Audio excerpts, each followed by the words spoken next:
مریدان دے سر تے رہندا۔ یہ بات صرف جذبات کی نہیں،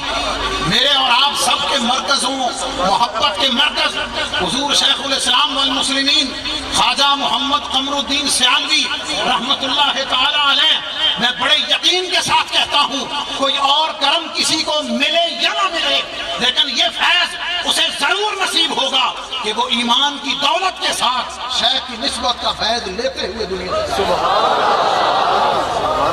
شیخ نے وہاں ملاحظہ کیا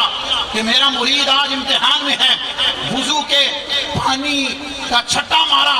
اور یہ وضو کے پانی کا چھٹا ہم حضور کی سیال لجپال کے غلاموں کے آقا سے بھی منسوب ہے، میں اسے دہرانا نہیں چاہتا، وہ سب غلاموں کو علم ہے۔ شیخ نے چھٹا مار کر یہ کہا کہ راضی تو یہ کیوں نہیں کہتا کہ میں رب کو بغیر دلیل کے مانتا ہوں؟ وہاں وہ نسبت شیخ کام آئی، اور امام